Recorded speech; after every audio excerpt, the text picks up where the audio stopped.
Aleluia. Abra sua Bíblia em 2 Reis, capítulo 2, verso 1 diante. Realmente nós compartilhamos essa palavra para enfatizar, para dar ênfase à fidelidade de Eliseu com o seu discipulador Elias. Eliseu foi até o final em Elias. Mas hoje eu quero dar uma outra ênfase. 2 Reis, capítulo 2, versículo 1, acompanhe comigo, está escrito assim: Sucedeu que, quando o Senhor estava para elevar a Elias num redemoinho ao céu, Elias partiu de Gilgal com Eliseu. Diga, Gilgal. Gilgal. As mulheres. Gilgal. Os homens. Gilgal. E disse Elias a Eliseu: Fica-te aqui, Eliseu. Não precisa ir comigo não, porque o Senhor me enviou a Betel. Diga, Betel. Betel. As mulheres. Betel. Os homens. Betel. Porém Eliseu disse: Vive o Senhor e vive a tua alma, não te deixarei. E assim foram a Betel. Então os filhos dos profetas que estavam em Betel saíram ao encontro de Eliseu e lhe disseram: Sabes que o Senhor hoje tomará o teu Senhor por sobre a tua cabeça? Ele disse: Também eu sei, calai-vos. E Elias lhe disse: Eliseu, fica aqui, porque o Senhor me enviou a Jericó. Diga, Jericó. Jericó. As mulheres? Jericó. Os homens? Jericó. Jericó. Porém ele disse: Vive o Senhor e vive a tua alma, não te deixarei. Assim foram a Jericó. Verso 5, quando estão acompanhando, amém ou não amém? Amém. Então, os filhos dos profetas que estavam em Jericó, esses filhos dos profetas é meio problemático, esses filhos dos profetas. Se chegaram a Eliseu e lhe disseram: Sabes que o Senhor hoje tomará o teu Senhor por sobre a tua cabeça? E ele disse: Eu sei, calai-vos. E Elias disse: Fica-te, porque o Senhor me enviou ao Jordão. Diga, Jordão. Jordão. As mulheres? Jordão. E os homens? Jordão. Mas ele disse: Vive o Senhor e vive a tua alma, que não te deixarei. E assim ambos foram juntos. Foram 50 homens dos filhos dos profetas, se pararam de frente deles de longe. E assim ambos pararam junto ao Jordão. Então Elias tomou a sua capa e a dobrou, feriu as águas, quase dividiram para os dois lados e passaram ambos em seco. Sucedeu que, havendo eles passado, diga, havendo eles passado. Elias disse a Eliseu: Pede-me o que queres que eu te faça, antes que eu seja arrebatado. Disse Eliseu: Eu quero porção dobrada do teu espírito. Disse Eliseu: Coisa difícil pedistes, mas se me vires quando for tomar de ti, assim se te fará. Porém, se não, não se fará. Verso 11, sucedeu que, indo eles andando e falando, eis que um carro de fogo, com cavalos de fogo, separou um do outro. Elias subiu ao céu. Diga, Elias subiu ao céu. Quantos querem subir também? Amém. Então diga assim: Gilgal, Gilgal. Betel, Jericó, Jordão. Diz logo: Gilgal, Betel, Jericó, Jordão. Elias subiu ao céu no redemoinho, que vendo Eliseu clamou: Meu pai, carros de Israel e seus cavaleiros. E nunca mais os viu. E pegando as suas vestes, rasgou-as em duas partes. Também levantou a capa de Elias, que dele caíra, e voltando-se parou à margem do Jordão. E tomou a capa de Elias, que dele caíra, e feriu as águas. E disse: Onde está o Senhor Deus de Elias? Cadê a unção? Diga, cadê a unção? Quando feriu as águas, elas se dividiram de um e outro lado, e Eliseu passou. Diga, Eliseu passou. Diga assim: Eliseu recebeu. Diga, Gilgal, Betel, Jericó e Jordão. Põe a mão no seu coração, feche os seus olhos, peça ao Senhor para falar com você nessa noite e liberar a palavra sobre o seu coração. Pai, nós oramos ao Senhor, nos colocamos diante de Ti, diante da Tua palavra. Pedimos ao Senhor que fale conosco, fale ao nosso coração. Pedimos ao Senhor que nos abra o entendimento. Pedimos ao Senhor que fale no mais íntimo, ó Deus, do nosso ser. Pedimos que o Espírito Santo seja o nosso auxiliador na compreensão das Sagradas Escrituras. Nós nos abrimos para receber a palavra do Senhor. Em meio das palavras humanas, haja a palavra do Senhor. É o que nós oramos e te agradecemos. Diga nessa noite: eu abro meu coração para receber palavra de Deus, porque eu creio que ela é viva, ela é eficaz, ela funciona, ela tem poder para transformar a minha vida. Diga, eu me abro para recebê-la como luz para o meu caminho, como alimento para a minha fé e como inspiração para a minha vida. Quantos dizem amém? Quero compartilhar com você uma palavra que tem como título 4 estágios contínuos da vida espiritual. Diga, 4 estágios contínuos da vida espiritual. Veja, primeiro, é estágio. Estou colocando, bom, 4 porque é Gilgal, diga Gilgal, Betel, Jericó. Então são 4 estágios. São estágios porque a palavra estágio significa período de prática em um posto. Diga, período de prática em uma posição. Veja, você está numa posição hoje. Nós estamos numa posição hoje. Você está na posição de um discípulo do Senhor. Quantos são discípulos do Senhor? Veja, nós somos discípulos do Senhor. Nosso encargo é edificar uma igreja de discípulos. Quantos são discípulos? Quando estão no lugar certo. Nosso encargo é ser discípulo do Senhor Jesus, seguir as pegadas dele. Nós estamos nessa posição. E numa posição existe um estágio. Porque nós vamos ficar para sempre aqui. Um dia nós estaremos na glória. Amém? O dia virá também estabelecerá o reino dele. É um outro estágio. Mas hoje nós estamos num estágio. Período de preparação num posto. Diga, período de preparação. Diga, eu estou sendo preparado para a glória. Diga, eu estou sendo preparado para o reino. Nós estamos sendo preparados. Esse é o nosso estágio.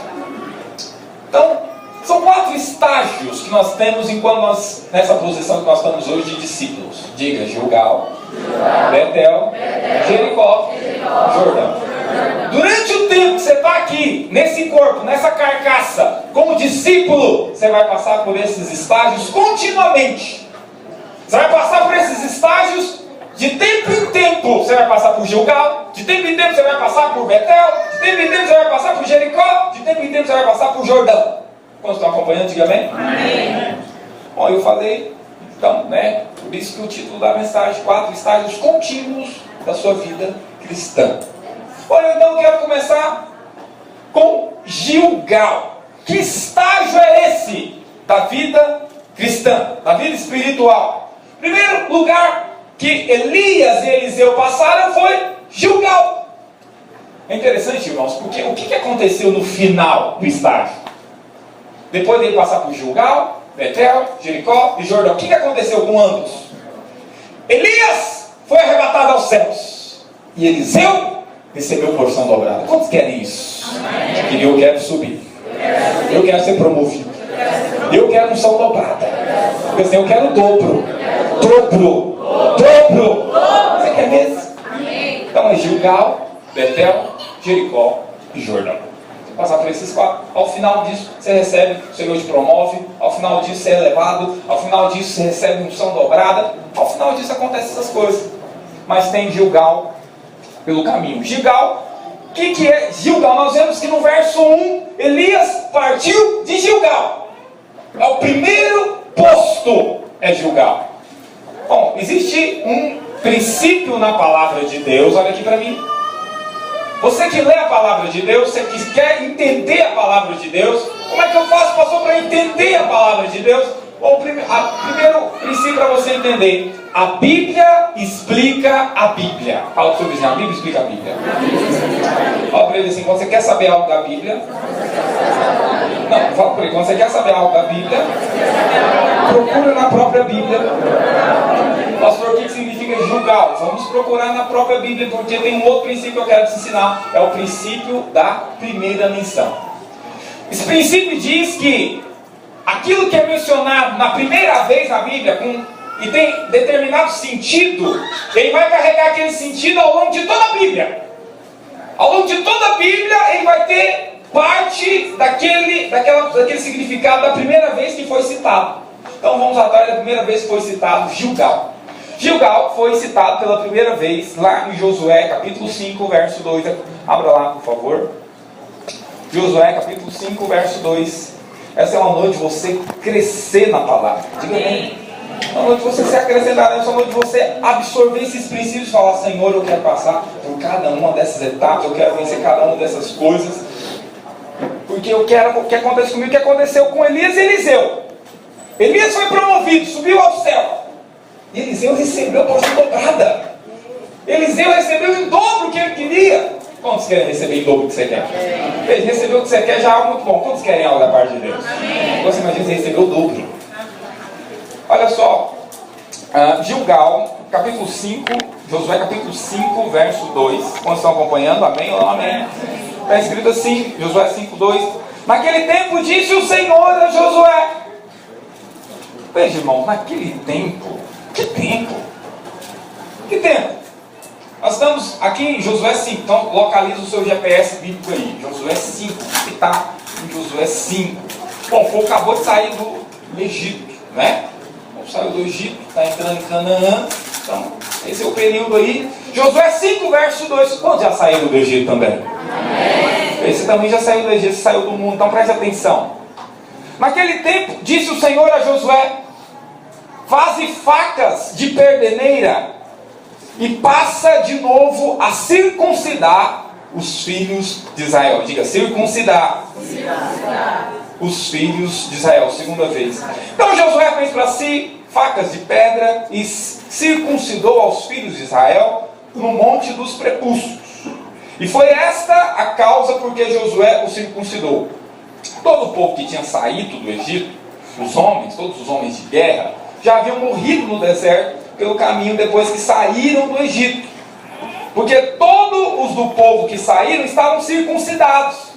Mas a nenhum dos que nasceram no deserto pelo caminho, depois de terem saído do Egito, diga, depois de terem saído do Egito, haviam circuncidado. Então disse mais o Senhor a Josué: hoje retirei de sobre vós o opróbrio. Diga, opróbrio. O que é opróbrio? Diga, vergonha.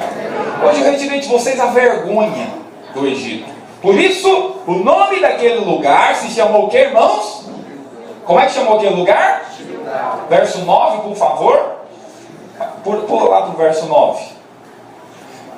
Por isso você não respondeu quando eu te perguntei, né? Você não está acompanhando o telão. Mas olha só o verso 9. O que está escrito aí? Disse mais o Senhor a Josué: hoje retirei de sobre vós o quê?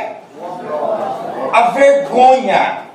Por isso o nome daquele lugar se chamou o quê? Gilgal. Só as mulheres? Gilgal. Os homens? Gilgal. Se chamou Gilgal até o dia de hoje. Veja, irmãos, o que aconteceu em Gilgal então?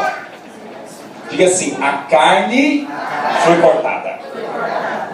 O povo tinha saído do Egito. Muitos nasceram depois de terem saído do Egito. Quantos também nasceram depois de terem saído do Egito? Você nasceu de novo. Mas não basta sair do Egito. Fala para o seu vizinho: não basta sair do Egito. Fala para ele: tem que cortar a carne.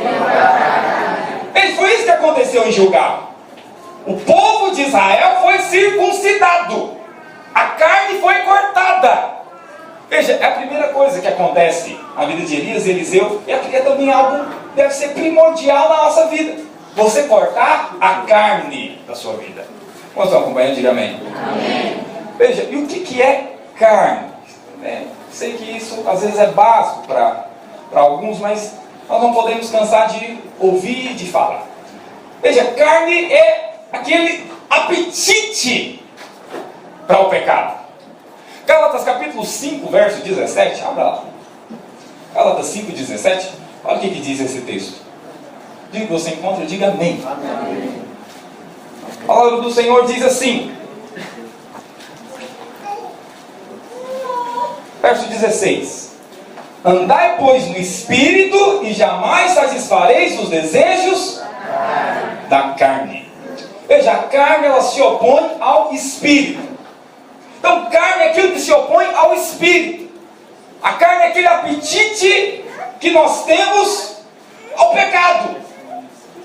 E isso precisa ser cortado da minha vida e da sua vida.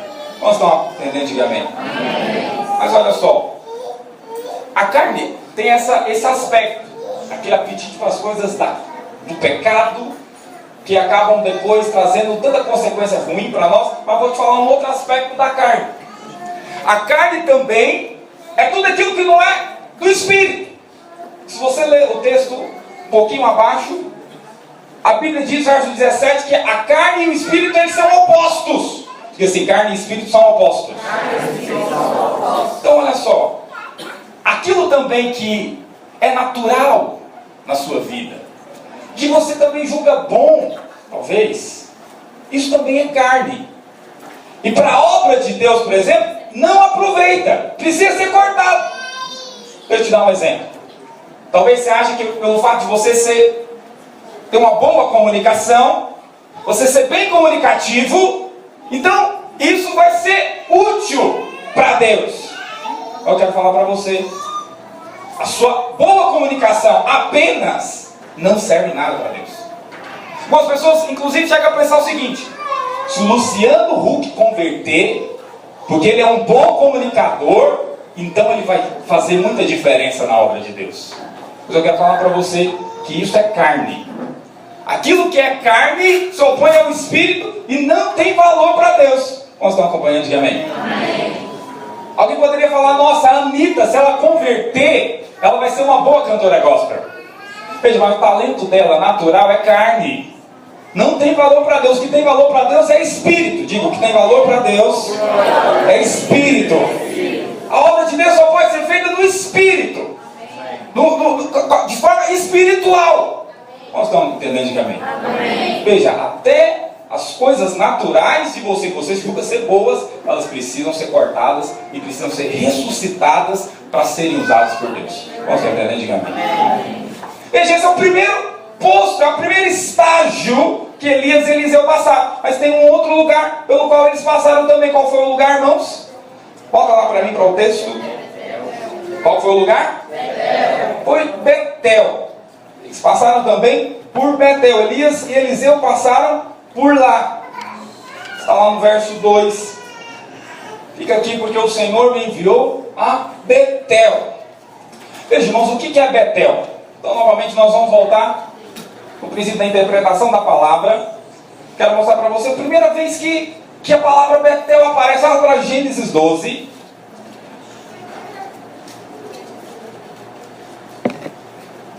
Verso 8. Medida que você encontra, diga amém. Bom, por um lado nós temos que tratar com a carne. Por um lado, se nós queremos ser elevados ao céu, nós queremos ser promovidos, por um lado nós queremos receber unção dobrada, nós precisamos tratar com a carne. Fala para o seu vizinho, se você quer ser elevado ao céu, se você quer receber mais unção, trata com a carne. Veja, nós vimos que isso aconteceu na vida de Elias, de Eliseu. A primeira coisa que acontece assim, nós saímos do Egito, nós precisamos tratar com a carne. Veja, em segundo lugar, Gênesis 12, verso 8. Amém ou não amém? Amém. Está escrito assim, vê se tem alguém perto de você sem Bíblia, convida ele para ler, ou acompanha no telão, está escrito assim. E moveu-se dali para a montanha do lado oriental de Betel. Diga Betel. Betel. Diga Gilgal. Betel. Jericó. Jordão. Ao lado oriental de Betel. E armou a sua tenda. Tendo Betel ao ocidente, a Ai ao oriente, edificou ali um altar ao Senhor e invocou o nome do Senhor. Diga, invocou o nome do Senhor. Veja, irmão, em primeiro lugar, está falando de quem aqui? Quem é o personagem central? Abraão. Abraão, que na verdade aqui era ainda Abraão. E ele passou por Betel. E o que aconteceu em Betel? Diga assim, Abraão invocou o nome do Senhor.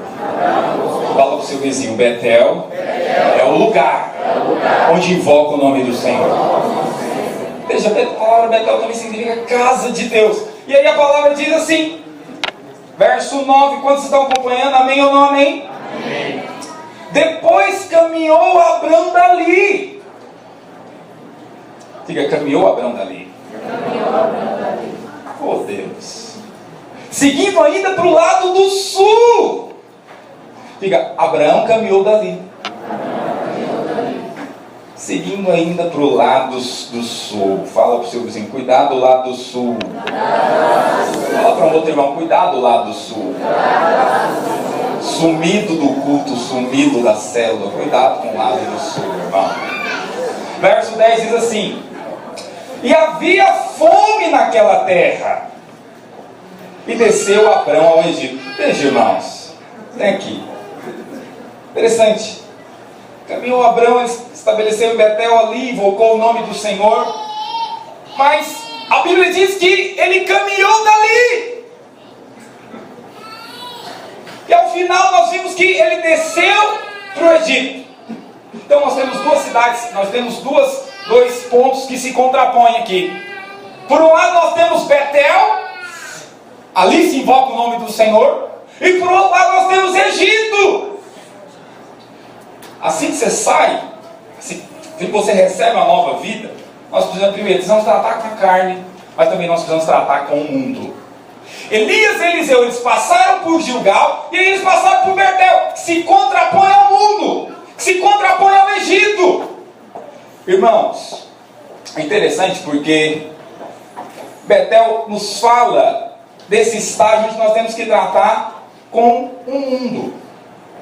Quando Betel significa casa de Deus, o Egito simboliza o mundo. Nós precisamos tratar disso na nossa vida. E você sabe, não tem jeito de conciliar. Não tem jeito. Tiago 4,4 diz o quê? Abra lá. Tiago 4,4 diz o quê? Se você resolve ser amigo do mundo, o que vai acontecer? Não tem jeito. Não tem como conciliar. Se você gosta das coisas do mundo, você vai desagradar a Deus. Você desagrada a Deus. Vamos encontrar Tiago 4,4. Adúlteros e adúlteras, não sabeis vós que a amizade do mundo é inimizade contra Deus? Qualquer que quiser ser amigo do mundo, o que vai acontecer, irmãos?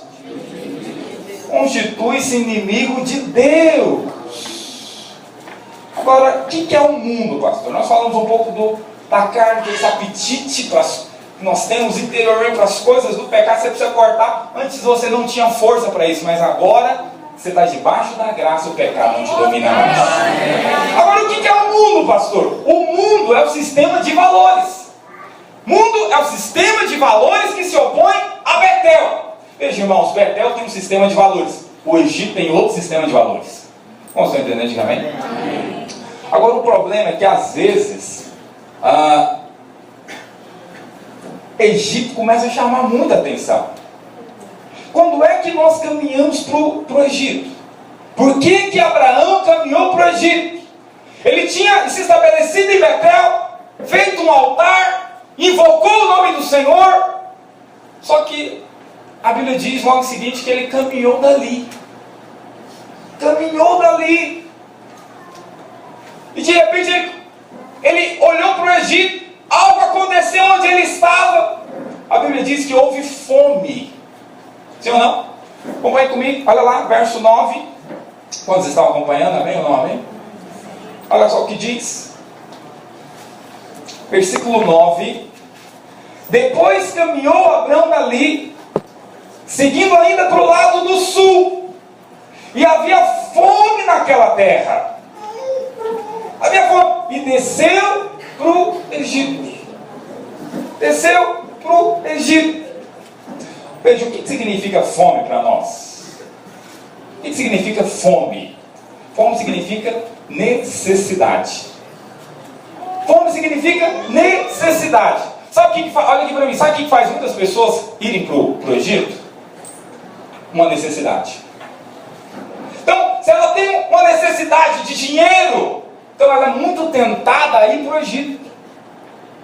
Ela está em Betel, mas de repente em Betel ela começa a passar algum tipo de necessidade. Aí ela começa então a olhar para o Egito. Porque, de acordo com o olhar dela, ela enxerga no Egito abundância. Então, de repente talvez tenha alguém que começa a ter necessidade de mais conforto em casa. Fico vendo às vezes tantas esposas que estão em Betel, estão com seus maridos, e de repente elas começam a achar que a mulher egípcia, ela tem mais conforto em casa, porque ela tem um marido egípcio. E aí ela começa a ser tentada. Será que eu não deveria ir para o Egito também?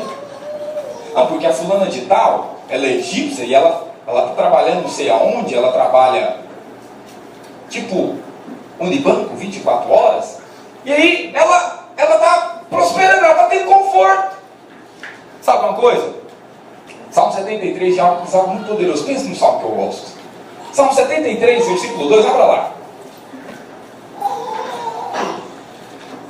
Medida que você encontra, diga amém. Salmo 73, verso 2.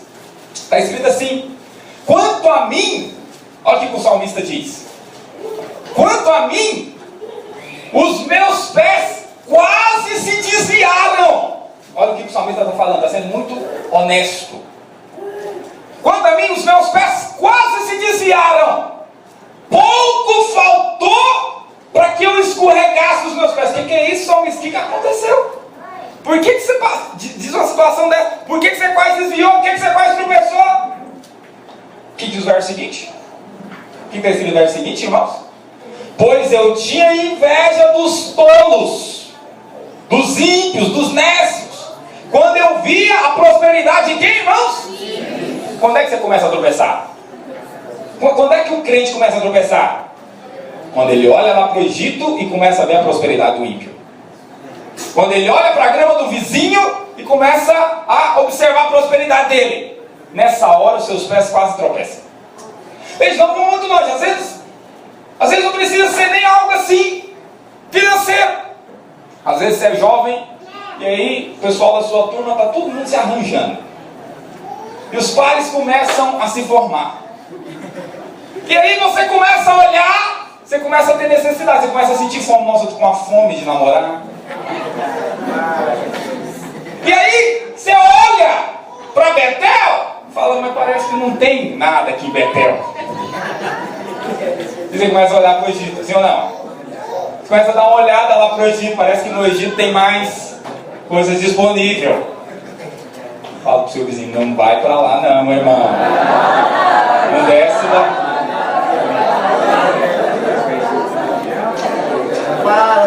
Olha só. Ô irmãos, sabe o que acontece quando você sai de Betel, sai do propósito, você sai fora de Betel? Sabe o que acontece? Acontece o que aconteceu com Abraão. O que aconteceu com Abraão quando ele desceu ao Egito? Ô irmãos, acontece a mesma coisa que acontece conosco. Mentira, acontece confusão e acontece vergonha. Veja, não sei se você já teve a triste experiência de desviar. Quero falar para você, olha, é possível você viver a vida cristã sem desviar, viu? Veja, é possível. Estou desde os meus 16 anos falando isso, é possível você viver assim. Aí vai ter gente que de vez em quando quer ir no Egito, porque começa a passar fome.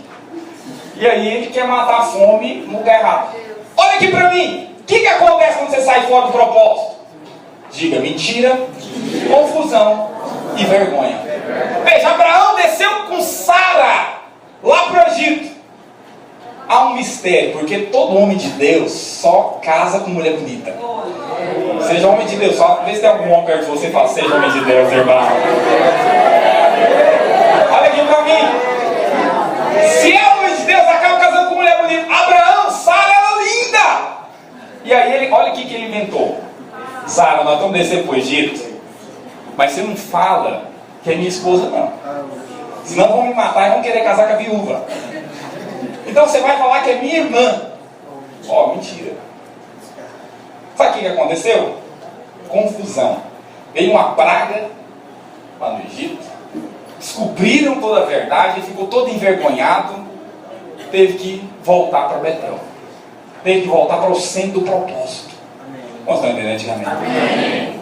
Isso é o que acontece quando nós resolvemos ir para o mundo, ir para o Egito. Vai ter um terceiro lugar, que Elias e Eliseu também passaram. Diga Gilgal, Betel, Jericó.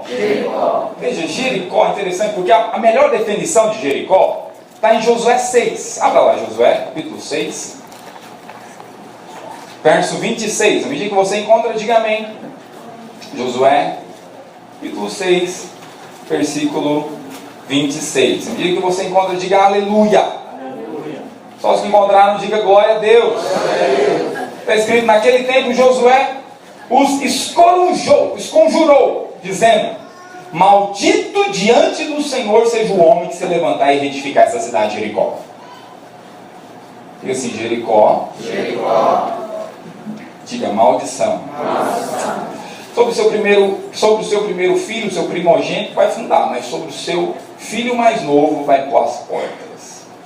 Você sabe, o diabo é aquele que quer trazer mal às nossas vidas. Jericó é essa cidade amaldiçoada. Simboliza o mal. Josué liberou essa palavra, inclusive. Então, Jericó simboliza a maldição, simboliza o mal. Nós sabemos que quem é que quer trazer maldição, quer trazer mal para as nossas vidas, irmãos? O diabo. Diga assim, Gilgal, eu trato com a carne. Diga assim, em Betel, eu trato com o mundo. Diga assim, em Jericó, eu trato com o diabo. Veja, nós tratamos com esses estágios. Por isso que eu falei para você que são 4 estágios contínuos na vida cristã.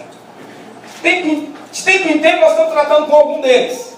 E aqui Jericó aponta para o diabo. Você sabe? O diabo é aquele que quer trazer maldição para as nossas vidas.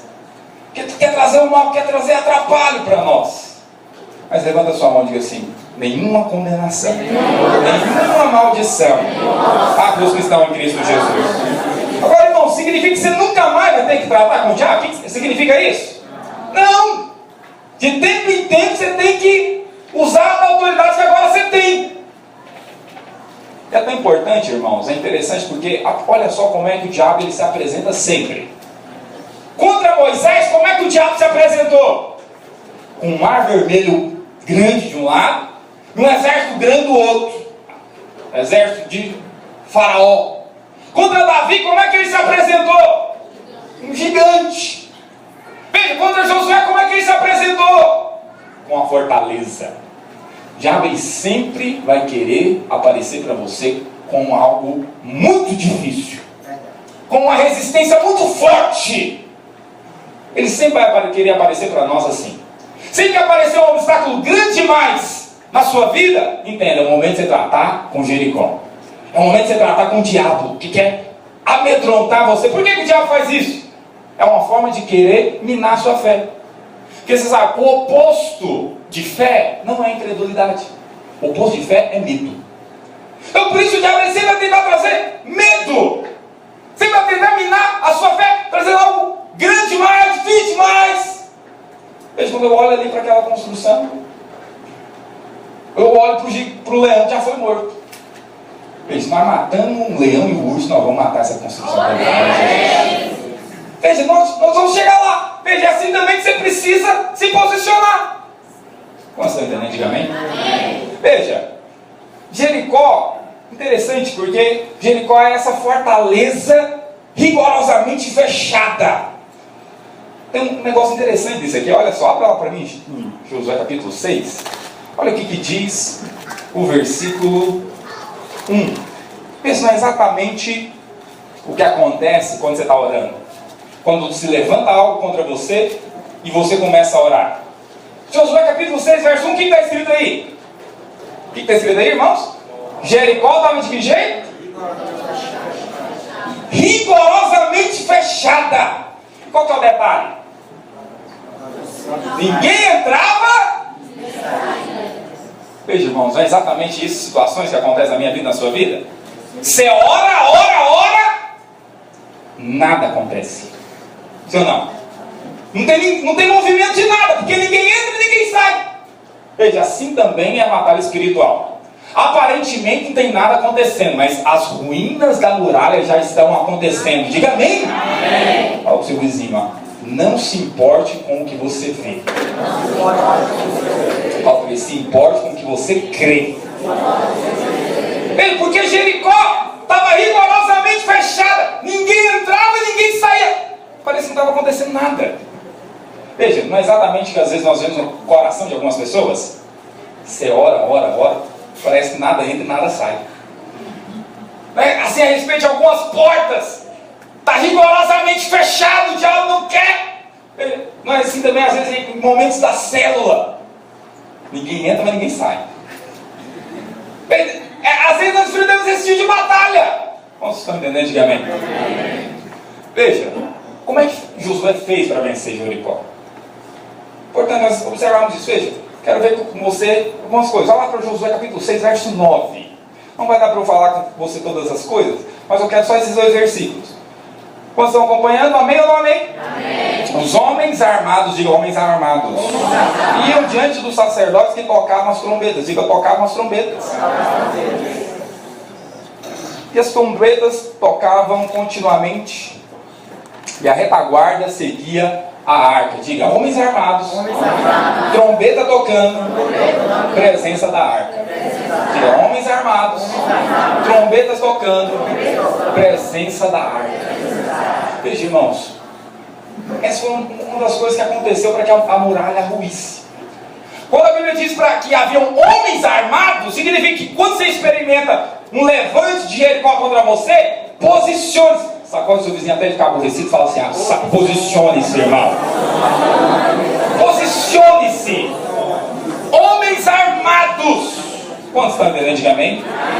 Veja, olha aqui. Se você enfrenta Jericó, posicione-se. Posicione-se como alguém armado. Mas tem uma segunda coisa. Fala para o seu vizinho, as trombetas têm que tocar também, viu, irmão? Nós compartilhamos há um tempo atrás sobre as trombetas de prata. Nós sabemos que as trombetas, elas apontam para o louvor. E você sabe, aqui em Jericó, elas tinham que ser tocadas continuamente. Diga, continuamente. Continuamente. Veja, irmão, nós sabemos, é o louvor que abre as portas. O louvor quebra cadeias. Veja, nós vimos que foi assim que Josafá obteve vitória. Sabemos que foi assim também que Paulo e Silas estavam trancados numa fortaleza e eles começaram a louvar. À meia-noite, o que aconteceu? As portas se abriram. Veja, a trombeta tem que tocar. Fala para 2 ou 3, a trombeta tem que tocar, irmão. A trombeta tem que tocar. É louvor continuamente. Amém ou não amém? Amém? Evidentemente, a arca tem que estar ali. A presença de Deus na hora da batalha. A presença poderosa dele. Amém ou não amém? Amém. Mas algo muito interessante também, um segredo aqui. Gosto muito desse texto. Vamos me dar 10 minutos? Dá 10 minutos? Amém. 20?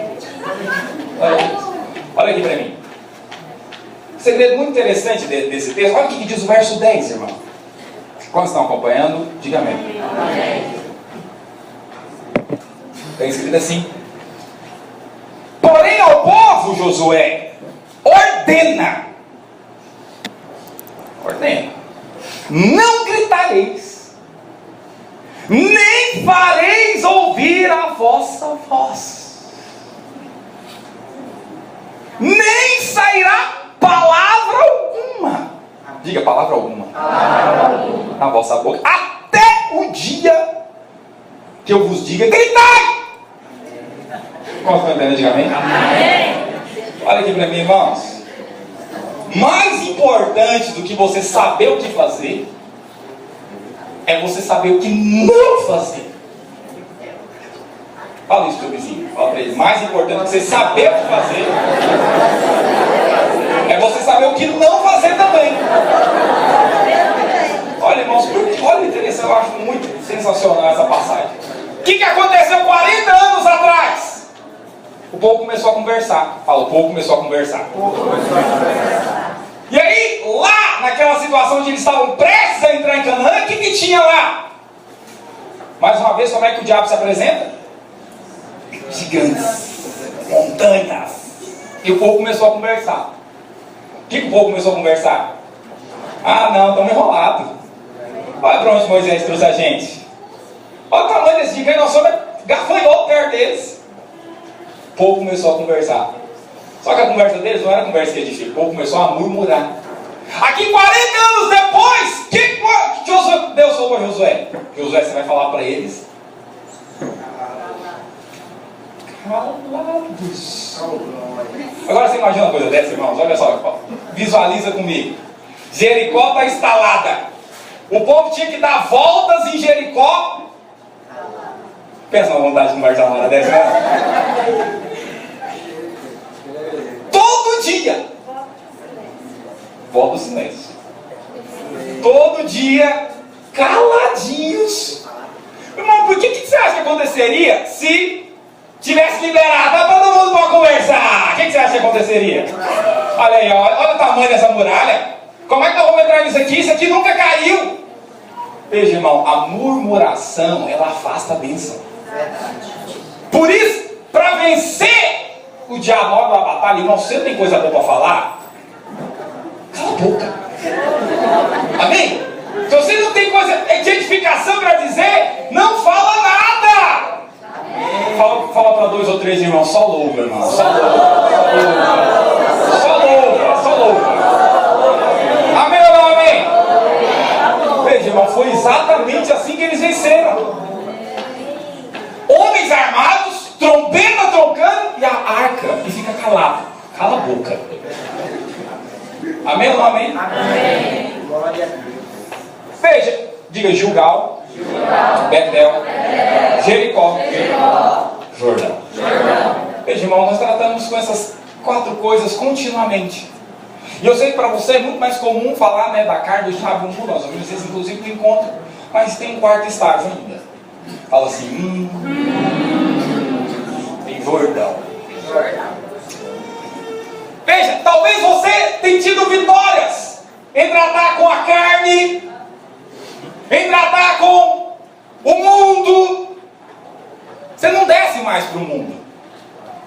Talvez você tenha tido vitórias porque você também sabe agora enfrentar o diabo. E você tenha até tido vitórias espirituais. Mas você sabe, para você ser levado aos céus, para receber mais unção, tem que passar por Jordão.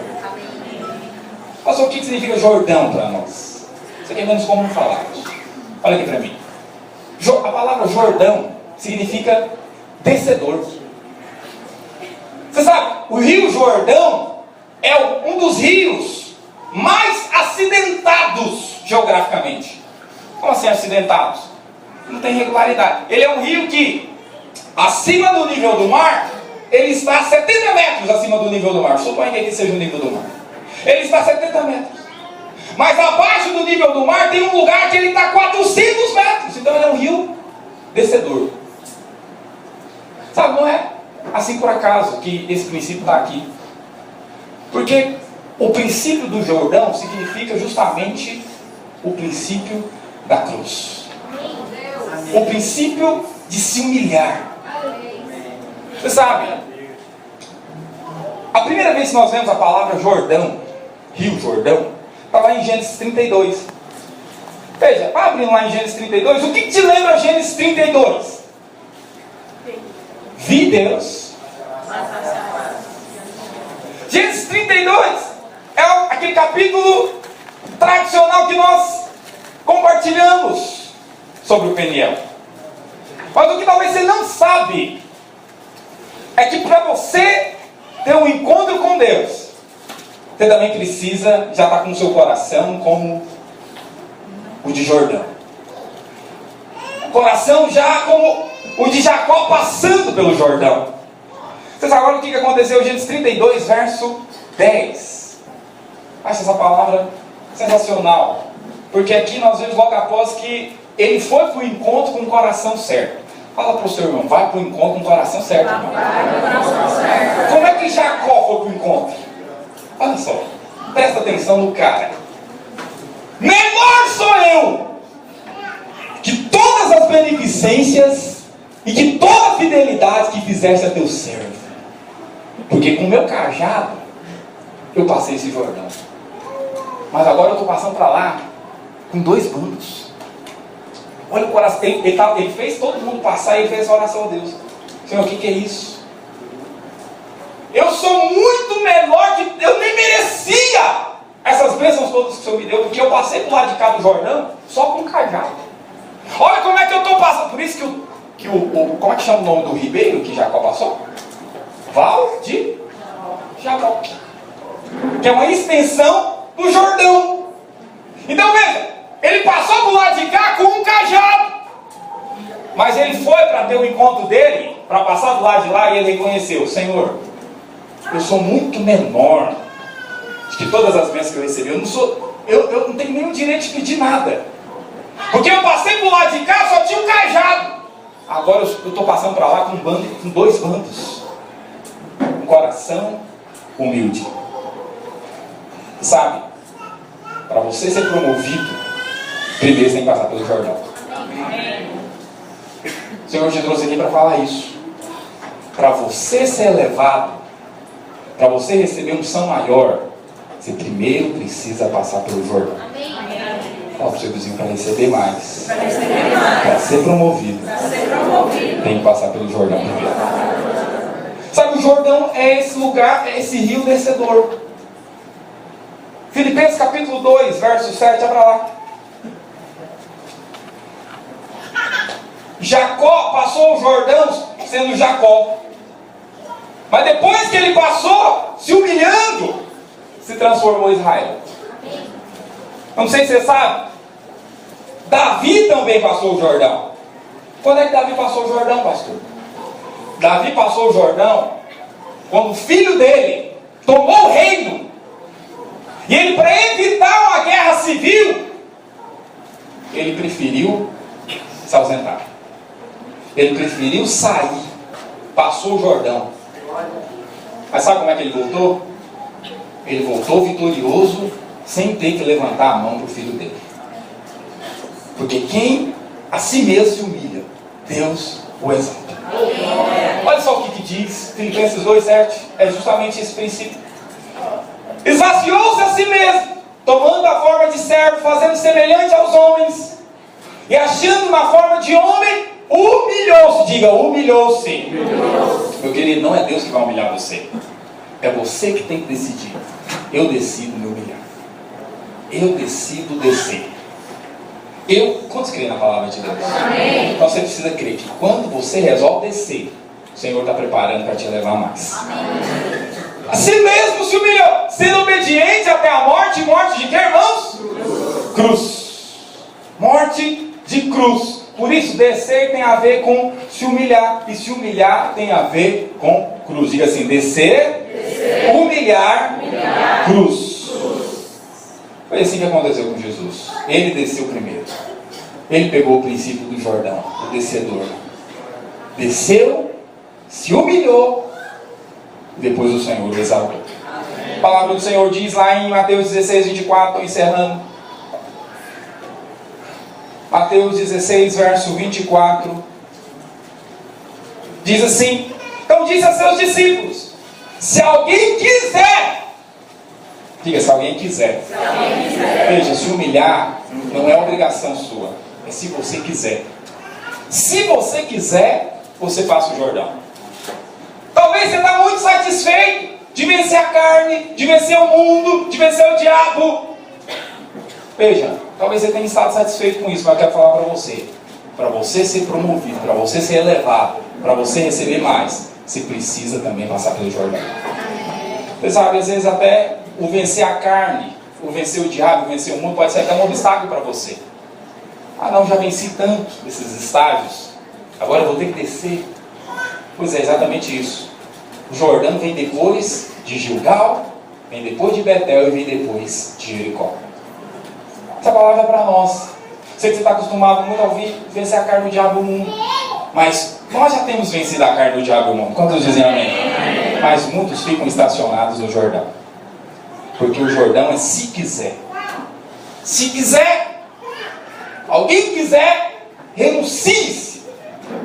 Toma a cruz e passa o Jordão. Por último, Mateus 23, 12. A palavra diz: o que a si mesmo se exaltar, vai ser humilhado. Mas o que a si mesmo se humilhar, esse exaltar. Veja, irmão, não é o diabo que vai te humilhar, não é Deus que vai te humilhar, é você que decide se humilhar. É você que decide descer. Quantos estão decididos a isso? Fique de pé no seu lugar.